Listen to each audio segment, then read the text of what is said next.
is incrementality test? This is what we call a classic RCT test design, okay? Randomized controlled test design. Now, here is how you would have tested vaccines, for example. Let's say we all took vaccines. You would basically take a population, you break them into two similar populations. One population gets the vaccine, one population gets a placebo. You look at the difference in outcomes, and if it's significant enough, you call the vaccine, as you pass the vaccine, right? Similar idea for media testing. Here is an example RCT applied to media testing, right? So here, imagine this is a Facebook campaign, for example. This is the audience that the Facebook campaign is reaching, or programmatic campaign is reaching, right? This is R is the audience reach. This is the last touch conversions that, let's say, the platform is reporting. This is light green, okay? So C over R is the conversion rate, okay?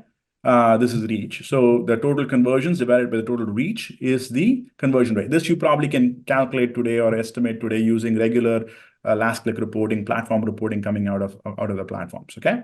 Now what you do is you actually do a holdout test. In this particular case, you take a sample of those audiences, you hold them out, and for the held out audience, you observe the number of conversions, last touch conversions that's happening. So C hat over R hat is a control conversion rate. So this particular conversion rate describes what is the rate of conversion that would happen even if you didn't serve the campaign, right? Now, baseline conversions in this is basically if you take this whole reach multiplied by the control conversion rate, is all this kind of area over here is what's called the baseline conversions. Now, incremental conversions is last touch conversions minus baseline conversions, incremental conversions. This is basically the math for RCT. Now, the key things to note here is the denominator is R, which is reach, not impressions, not clicks, and that may not necessarily always be easy to grab for the cuts that you're looking for. So you're looking for reach as the denominator and conversions, orders, conversions as your numerator. You can also think of it as revenue per user or something like that. But this is the fundamental formula. Okay, if you ever want to say, hey, and I just want to know what the formulas are so I can calculate this in Excel, this is the formula. Okay. All right. Now, what is special about incrementality testing? It is the highest quality measurement of causal measurement you can get. Okay. Design of experiments, RCT, randomized controlled testing. The same idea we use for vaccine testing when we use it for media. It is the highest quality of measurement that's possible to estimate in the universe that we live in right now. Okay. Now there are different types of tests underneath it. Okay, this experimental design of experiments is the most highest quality. Now there's something called quasi-experimental designs. Okay, so when you do, for example, a lot of these lift tests that platforms generate, like when you go pull a Facebook lift test or a Snap lift test and whatnot, it's not very clear what they do, but they at one point they used to do something called ghost ads. Now it's not clear if they still do ghost ads, but a lot of them, what they do is they actually synthesize a control audience. As opposed to holding this audience out by design, what they'll do is they'll look at all the audiences they served media. So imagine Facebook has a 1.2 billion audience, right? They served your campaign to, like, say, 200,000 people. There's a 1.x billion people who are not served.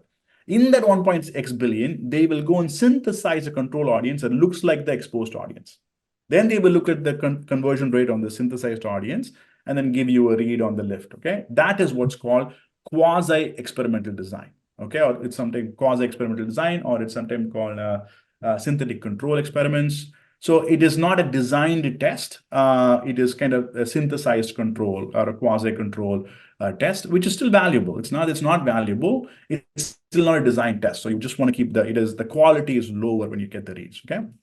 And the third is what's called observational studies.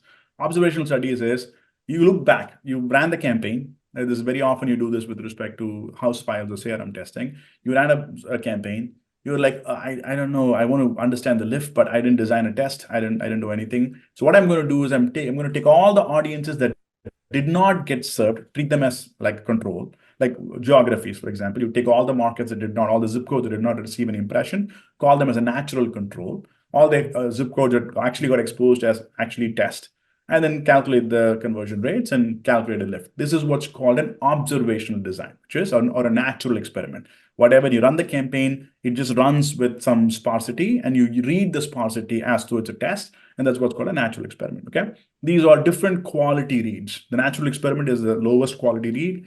The synthetic control is the second quality, and the design experiment is the highest quality reads. So when you are getting reads from the platforms and you're running your own designs, whatnot, you're trying to keep in mind what kind of test you're looking at, and so you can understand the quality of the result and how much, therefore, to trust in the result you got from those tests.